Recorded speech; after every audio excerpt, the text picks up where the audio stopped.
Top से school है। इनको चाहिए कि इस कुएं, इस तालाब के, इस सरोवर के लिए यहाँ ये आए, अपने बच्चों के साथ यहाँ पे जागरूकता कार्यक्रम करें, इसको गोद लें। इसे क्या हमारे टैक्स का पैसा जलकुंभियों में ऐसे बहेगा?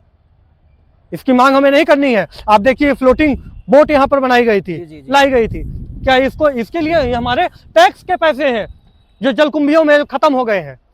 यही अयोध्या की मांग है। इस तरीके से हम जल संरक्षण में एक होंगे।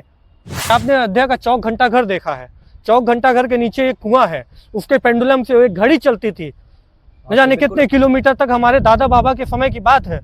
ठीक, परिवर्तन दल के लोग जो पन्नी चोर हैं, पन्नी चोर परिवर्तन दल के लोग, ये लोग जाते हैं और बोलते हैं वहां कोई कुआं नहीं है। तो 90 दिनों के भीतर राजस्व विभाग के जितने तहसीलदार हैं, लेखपाल हैं, वो कुंडों को, तालाबों को खोजें और वहां जो भी अतिक्रमण है उसे हटाएं। क्या ऐसा आप लोगों को कुओं को खोजने का जो हमारा काम है वो एक नागरिक स्तर पे, क्योंकि फंडामेंटल राइट में 51वां अनुच्छेद कहता है कि हर व्यक्ति का अधिकार है कि वो ऐसे तालाबों को खोजे और प्रशासन को बताए, जिसको जो मैं कर रहा हूँ। हमारे साथ सामाजिक कार्यकर्ता जिन्होंने अयोध्या जल धरोहर खोज यात्रा प्रारंभ की है, जिसकी यात्रा प्रारंभ 15 जनवरी से ही किया है। हमारे साथ ज़्यादा बातचीत करने के लिए अभिषेक सावंत जी, जो कि समाज सेवी हैं, सामाजिक कार्यकर्ता के तौर पर आप देखे जाते हैं, क्या कहेंगे? आपकी इस जो यात्रा है इसका मुख्य उद्देश्य क्या है, क्या कहेंगे?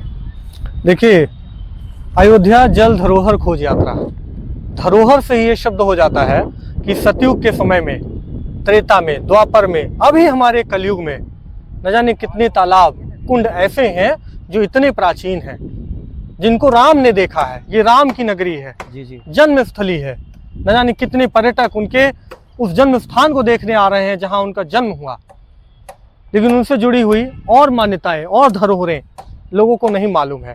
जैसे मंदिर होते हैं, मंदिरों के साथ साथ इस तरीके के कुंड हैं, जलाशय हैं। हमारे यहाँ एक बहुत महत्वपूर्ण नदी है, तिलोत्की नदी। जी। गंगा, तिलोत्की गंगा जिसको कहते हैं, सहावल से चलती है। वो राम के इच्छा से आई थी। सोचिए, तो ऐसी नदियों को, धरोहरों को, कुओं को खोजने का जो हमारा काम है वो एक नागरिक स्तर पे, क्योंकि फंडामेंटल राइट में 51वां अनुच्छेद कहता है कि हर व्यक्ति का अधिकार है कि वो ऐसे तालाबों को खोजे और प्रशासन को बताए, जिसको जो मैं कर रहा हूँ। आप एक 90 दिनों के भीतर राजस्व विभाग के जितने तहसीलदार हैं, लेखपाल हैं, वो कुंडों को, तालाबों को खोजें और वहां जो भी अतिक्रमण है उसे हटाएं। क्या ऐसा आपने? सामान्य से नागरिक हैं और ऐसे में इतना बड़ा मुहिम आपने छेड़ा है, क्या कहेंगे? छोटी मुहिम तो है नहीं ये। नहीं, ये बहुत मुहिम है, क्योंकि आपको अधिकारी तो है नहीं, आप एक सामान्य से नागरिक हैं, क्या कहेंगे? देखिए, एक सामान्य से नागरिक की अगर बात करें जी। तो हमारे प्रधानमंत्री नरेंद्र मोदी जी का ये सपना था। अमृत सरोवर योजना जब शुरू हुई, हमारे मुख्यमंत्री योगी आदित्यनाथ जी का ये सपना है, अभी भी है, और वो कहते हैं कि अयोध्या में जितने भी कुंड हैं, तालाब हैं, कुएं हैं, इनको संरक्षित किया जाए, इनसे जितने भी अतिक्रमण हैं वो हटाए जाएं। लेकिन क्या ऐसा होता हुआ आप देखते हैं? नहीं देखते हैं। अभी हाल ही में 2025 में एक जजमेंट आया है इलाहाबाद हाई कोर्ट का, जिसमें कहा गया है कि न होते हुए देखा है नहीं। ऐसे जजमेंट के बाद, सरकार की मंशा के बाद, अभिषेक सावंत, अयोध्या का एक नागरिक, इस तरीके की पंपलेट छपवाकर हर व्यक्ति से मिल रहा है और तालाबों को खोज रहा है, ये बताने के लिए कि ये हमारे लिए कितने जरूरी हैं। अभी तक कितने मुहिम आपने छेड़ चुके? देखिए, उस तरीके से तो मैं स्वच्छता पे कार्य कर रहा हूँ, साक्षरता पे कार्य कर रहा हूँ, तालाबों की खोज पे कार्य कर रहा हूँ, क्योंकि अगर ये सब चीजें नहीं होंगी तो हम नंबर 1 कैसे होंगे? अयोध्या हमेशा से विश्व की राजधानी रही है, ऐसे ही रही है। स्वच्छता में अभी हम देखिए 28वें नंबर पर आए हैं। हम एक पे क्यों नहीं आ सकते थे? या हमें आपको बताना नहीं है कहाँ गलियां साफ है और कहाँ खराब है। पर्यावरण को लेकर जब हमने नगर निगम से RTI मांगी और पूछा कि आप नहीं सफाई करवा पा रहे हैं, ठीक है, आप अतिक्रमण नहीं हटा पा रहे हैं, वो भी ठीक है, मान लिया हमने, लेकिन आपने कोई समिति बनाई होगी तो लिख के भेज रहे हैं हमारे पास कोई समिति नहीं है। ये घोर लापरवाही है नगर निगम की। मतलब इसकी समिति अभी तक बनाई नहीं गई है? बिल्कुल नहीं बनी है। जिला गंगा समिति है, उसके बारे में मैंने पूछा है, जिसके अध्यक्ष जिलाधिकारी जी होते हैं, अभी तक उसका जवाब नहीं दिया है। आप किस तरह की बैठकें करते हैं? क्यों गुमराह कर रहे हैं अयोध्या की जनता को, वो भी पर्यावरण जैसे मुद्दे पर, जिससे हमें स्वच्छ हवा मिलेगी, स्वच्छ वातावरण मिलेगा। अब उसमें हमको गुमराह कर रहे हैं। नमामि गंगे चलाया गया एक बार, पूरे प्रदेश में फैलाया गया, पूरे देश में चला नमामि गंगे, ये योजना क्यों बनाई गई आखिर? नमामि गंगे हो या अमृत सरोवर योजना हो, जी। ये गुमराह करने के लिए है। ये इस तरह की कमेटियों से अगर आप आरटीआई में पूछेंगे कितनी बैठकें हुई, उसमें कितने लोग शामिल हैं, किसने क्या क्या प्रस्ताव दिए, 10 वर्ष का अगर डेटा ले लिया जाए और एक तालाब अगर बता दिया जाए संरक्षित हुआ हो, लाखों रुपए लगते हैं। आप जिस सिविल लाइन के तालाब में खड़े हैं, 2018 से 20 के बीच में ये बन रहा था, पूरी अयोध्या ने बनते हुए देखा, न जाने कितने करोड़ का यहाँ टेंडर हुआ होगा, लेकिन आज ये टेंडर देखिए जलकुंभियों के रूप में निकल रहा है। क्या ये अयोध्या की मांग थी? जी बिल्कुल। क्या हमारे टैक्स का पैसा जलकुंभियों में ऐसे बहेगा? इसकी मांग हमें नहीं करनी है। आप देखिए फ्लोटिंग बोट यहाँ पर बनाई गई थी, जी। लाई गई थी। क्या इसको इसके लिए हमारे टैक्स के पैसे हैं जो जलकुंभियों में खत्म हो गए हैं? यही अयोध्या की मांग है। इस तरीके से हम जल संरक्षण में एक होंगे? बिल्कुल नहीं हो सकते।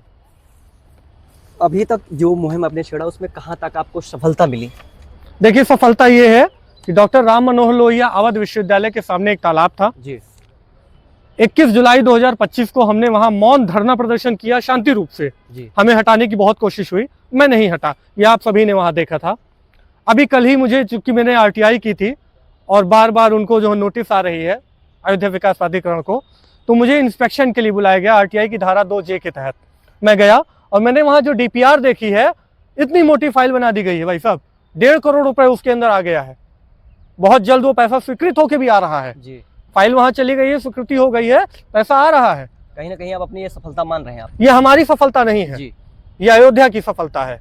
अगर अयोध्या का हर नागरिक इसी तरीके से कुंडों की, जलाशयों की, तालाबों की खोज करने लगेगा, अपने आसपास कुओं की खोज करने लगेगा, तो आप तो ये समझिए कि अयोध्या का पर्यावरण बहुत बढ़िया हो जाएगा। मैं आपको एक और बात बताऊं जी कि आपने अयोध्या का चौक घंटा घर देखा है।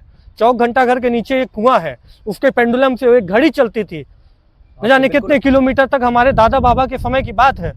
ठीक, तो फिर पूर्णतः बंद हो चुका है। तो क्यों बंद हो गया है? उस कुएं को पाट दिया गया है। मैंने न जाने कितनी बार IGRF किया होगा। परिवर्तन दल के लोग जो पन्नी चोर हैं, पन्नी चोर परिवर्तन दल के लोग, ये लोग जाते हैं और बोलते हैं वहां कोई कुआं नहीं है। उसके बाद वहां का निर्माण विभाग जाता है, संपत्ति विभाग जाता है, वो IGRF में लिख के देते हैं कि कुएं के हमने साफ सफाई करा दी। उसी के बगल में मंगल पांडे शहीद देखिए स्थल है, वहां एक कुआं है, उसे पाट के उसके ऊपर दुकानें लगाई जा रही हैं। ये किसका कार्य है? हमारा, आपका नहीं है। हम आप बता सकते हैं कि हमारे आसपास कुएं हैं, तालाब हैं, इनको आप संरक्षित कीजिए। ये काम नगर निगम का है, ये काम जिला प्रशासन का है। कब करेंगे? हम जैसे आप नागरिकों को इसी तरीके की आरटीआई का और इसी तरीके के पंपलेट का सहारा लेना पड़ेगा। आप बगल में देखिए टिनी टॉप्स स्कूल है, इनको चाहिए कि इस कुएं, इस तालाब के, इस सरोवर के लिए यहाँ आए, अपने बच्चों के साथ यहाँ पे जागरूकता कार्यक्रम करें, इसको गोद लें। इसे किसी सरकारी योजना की जरूरत नहीं है। मैं कहता हूँ जितने भी तालाब हैं, अगर हर व्यक्ति अपना आधे घंटे भी अगर उस तालाब को, कुंड को, जलाशय को दे दे, तो किसी सरकारी योजना की आवश्यकता इसके लिए नहीं है, क्योंकि सरकारी योजनाएं जितनी भी आती हैं वो सिर्फ घोटाले का कारण बनती है, जलकुंभियां ऐसे निकलती हैं।